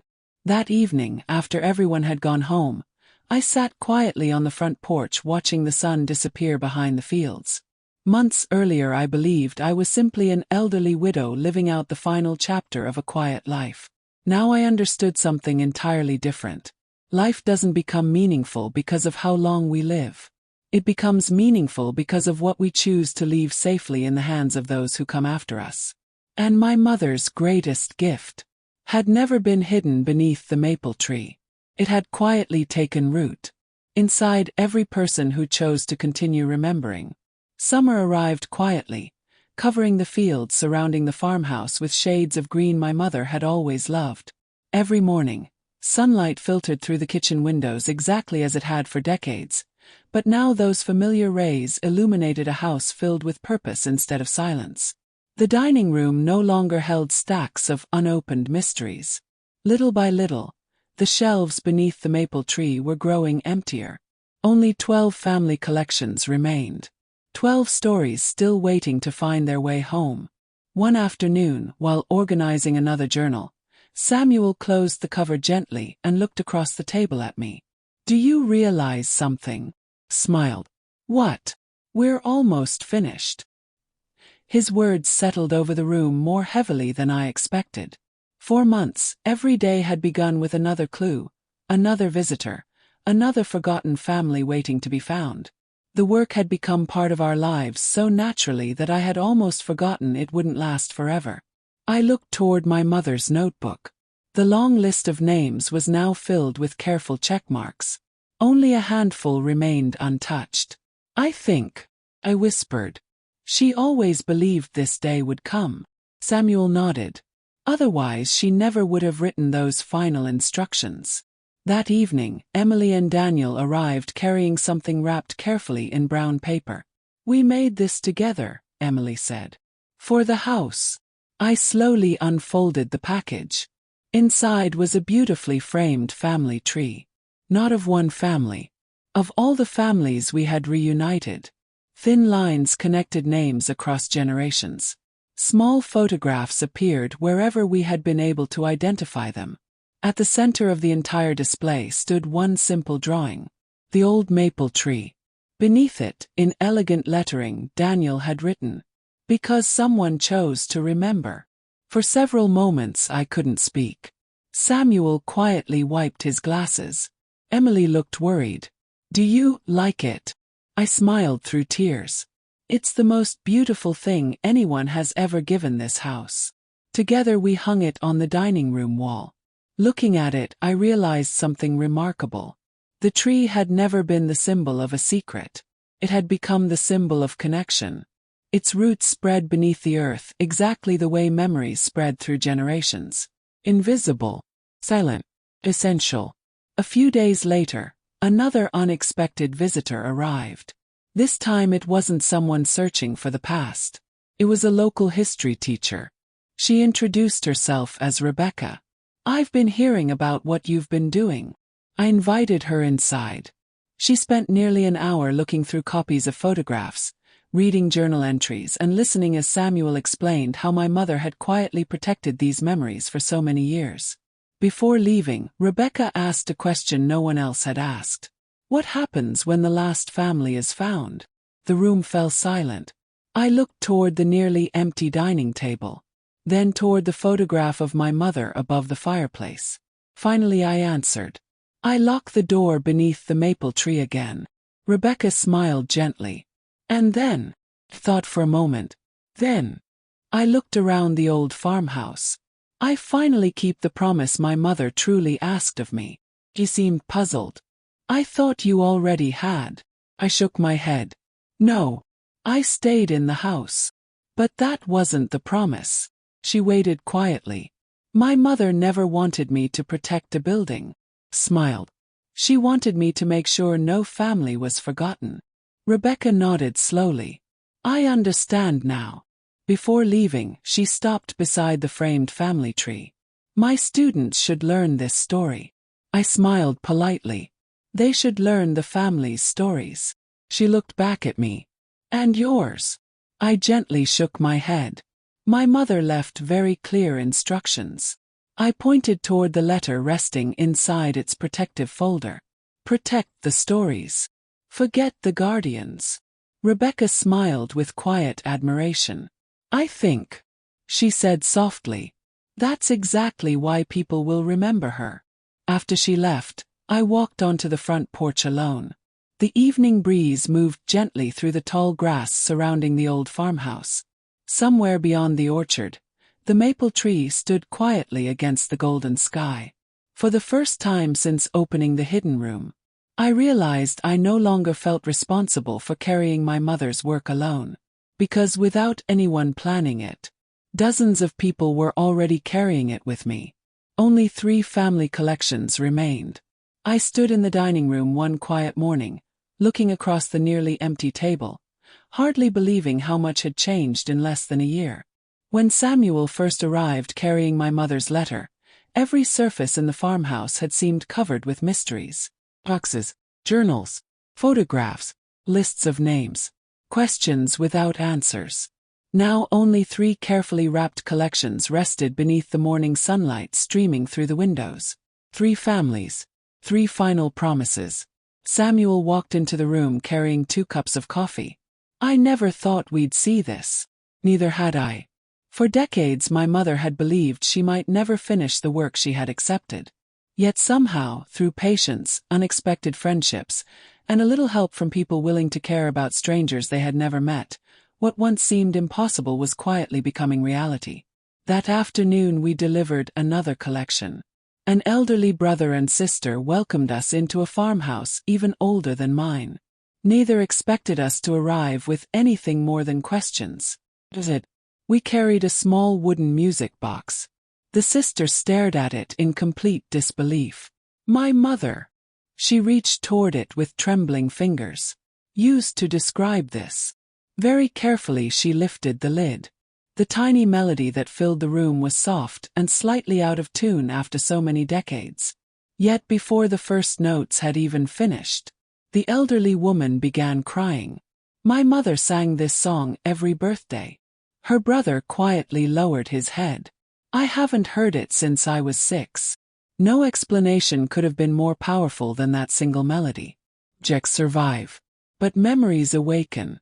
As we drove home, neither Samuel nor I spoke for several miles. Finally he smiled. Your mother would probably tell us to stop looking so serious. I laughed. She probably would. She always believed sad stories deserved hopeful endings. Those words stayed with me the rest of the drive. A few days later, only 2 collections remained. The farmhouse felt strangely quiet again. Not lonely, simply peaceful. Emily noticed it first. It looks different. I looked around. She was right. The shelves that had once held dozens of carefully labeled boxes now stood almost empty. It feels. She searched for the right word. Lighter. Samuel smiled. Perhaps houses carry memories the way people do. Daniel carefully checked another name off my mother's notebook. Then another. Only one remained. No address. No confirmed descendants. No recent records. Just a single name written in my mother's fading handwriting. Elizabeth Carter. Beside it she had written one final note. If no family is found. The sentence ended there. She had never finished it. We spent the next several weeks searching every record we could find. Libraries, church archives, military registries, historical societies. Nothing. It was the first time since beginning this journey that every trail simply ended. One evening I carried the final unopened box onto the front porch and sat quietly in my favorite rocking chair. The sunset painted the fields in warm shades of amber. I rested the box on my lap and gently ran my fingers across the worn wood. I wish I knew where you belonged. The words escaped almost as a whisper. Samuel joined me a few minutes later. He looked at the box. Maybe, he said thoughtfully. Its family already found it. I frowned. What do you mean? He smiled toward the old maple tree in the distance. Perhaps not every promise ends the way we expect. I remained silent. He continued. If no one is left to receive it. He gently touched the lid of the box. Then maybe your mother wanted someone simply to remember. For a long time neither of us spoke. The evening breeze moved softly through the orchard. Birds settled into the branches for the night. And suddenly, I realized he might be right. Not every story receives a perfect ending. Some receive something quieter. Someone willing to remember. But that is enough. Summer slowly faded into autumn once again. The same golden leaves drifted across the old gravel driveway. The same cool breeze carried the scent of distant fields, and the same maple tree stood watch over the land just as it had for generations. Yet nothing about the farmhouse was the same anymore. 1 year earlier, I had believed I was simply keeping a promise I barely understood. No. I finally understood every word my mother had spoken. The last unopened wooden box remained on the dining table. Elizabeth Carter. No relatives. No descendants we could find. No address. No answers. Only memories. One quiet afternoon, Samuel and I carried the box beneath the maple tree. Neither of us spoke during the walk. We no longer needed words to understand one another. The hidden iron hatch rested exactly where we had found it months before. Carefully, we unlocked it one final time and descended the familiar stone steps into the underground room. It looked very different now. The shelves that had once held dozens of journals, photographs and keepsakes were almost empty. Only one small lantern remained on the wooden table. Everything else had gone home. I placed Elizabeth Carter's box gently upon the center of the table. For several moments I simply looked around the room. What had once appeared to be a place built to hide secrets had become something entirely different in my heart. It had been a place where hope waited patiently. Samuel quietly smiled. "I think," he whispered, "we're almost finished." He nodded. "There is only one thing left." I removed my mother's notebook from my coat pocket. Every single name had now been marked. Every family we could find had received what belonged to them. Only Elizabeth's remained, accompanied by a final note. "No family found. Remember her anyway." I stared at those words for a long time. Perhaps my mother hadn't left the sentence unfinished after all. Perhaps life had simply completed it for her. Together we placed Elizabeth's box on the highest shelf. Not forgotten. Protected. Remembered. Exactly as my mother would have wanted. Before leaving the room, I unfolded my mother's final letter one last time. The paper had become softer from being read so often. My eyes settled once more upon the closing lines. "Do not remember me for the secret I kept. Remember me for the people I refused to forget." Smiled. "You won." Samuel looked at me. "What?" "Your promise." He shook his head gently. "No. Our promise." Slowly we climbed the stone steps. The afternoon sun welcomed us as we emerged beneath the enormous maple tree. For one final time, I lowered the heavy iron hatch into place. The lock clicked softly. I removed the small brass key, looked at it for a long moment, then slipped it into my pocket.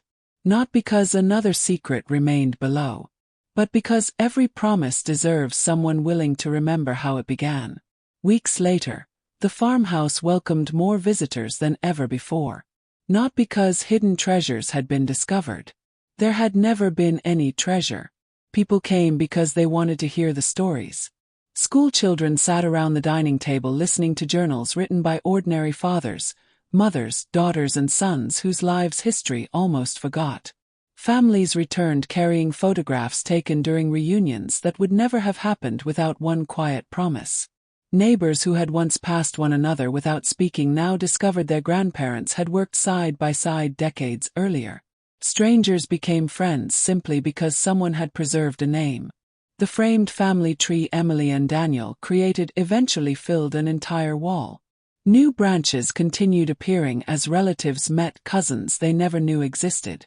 The photograph of my mother and Sarah remained above the fireplace. Visitors often asked who the smiling young woman was. I always answered the same way. Someone who believed every family deserved to remember where they came from. Nothing more. Because she would have preferred it that way. One crisp autumn evening, nearly 2 years after Samuel first knocked on my door, we sat together on the front porch watching the sun disappear beyond the fields. Neither of us spoke. There was nothing left that needed explaining. The wind moved gently through the branches of the old maple tree. Children laughed somewhere beyond the orchard. A dog barked happily in the distance. Life continued exactly as it should. Samuel finally broke the silence. "Do you ever wonder, what would have happened if I had never found my way back?" I smiled softly. I think my mother already knew the answer. He looked at me. She trusted that kindness always finds another pair of hands. For a long moment, he simply watched the fading light.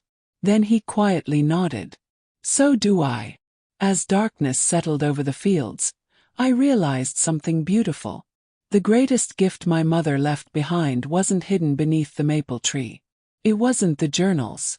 It wasn't the letters. It wasn't even the families she reunited. Her greatest gift was proving that an ordinary life, lived with quiet kindness and unwavering faithfulness, can continue changing the world long after that life has ended. And every time someone remembered a forgotten name, kept an old promise, or chose compassion over recognition, her last wish continued coming true. Before you go, I want to share something personal. When I started writing stories like this, I realized something simple. The memories we preserve, the promises we keep, and the people we choose not to forget are what truly give meaning to our lives. If this story touched your heart, take a moment to leave a comment.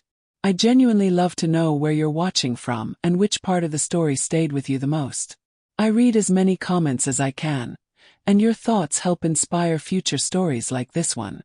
And if you enjoy emotional stories filled with mystery, family secrets, and unforgettable endings, don't forget to subscribe and turn on notifications. There are many more stories waiting to be told. Thank you for spending this time with me. Until next time, take care of the people you love, protect the memories that matter, and never underestimate the power of one promise faithfully kept. See you in the next story.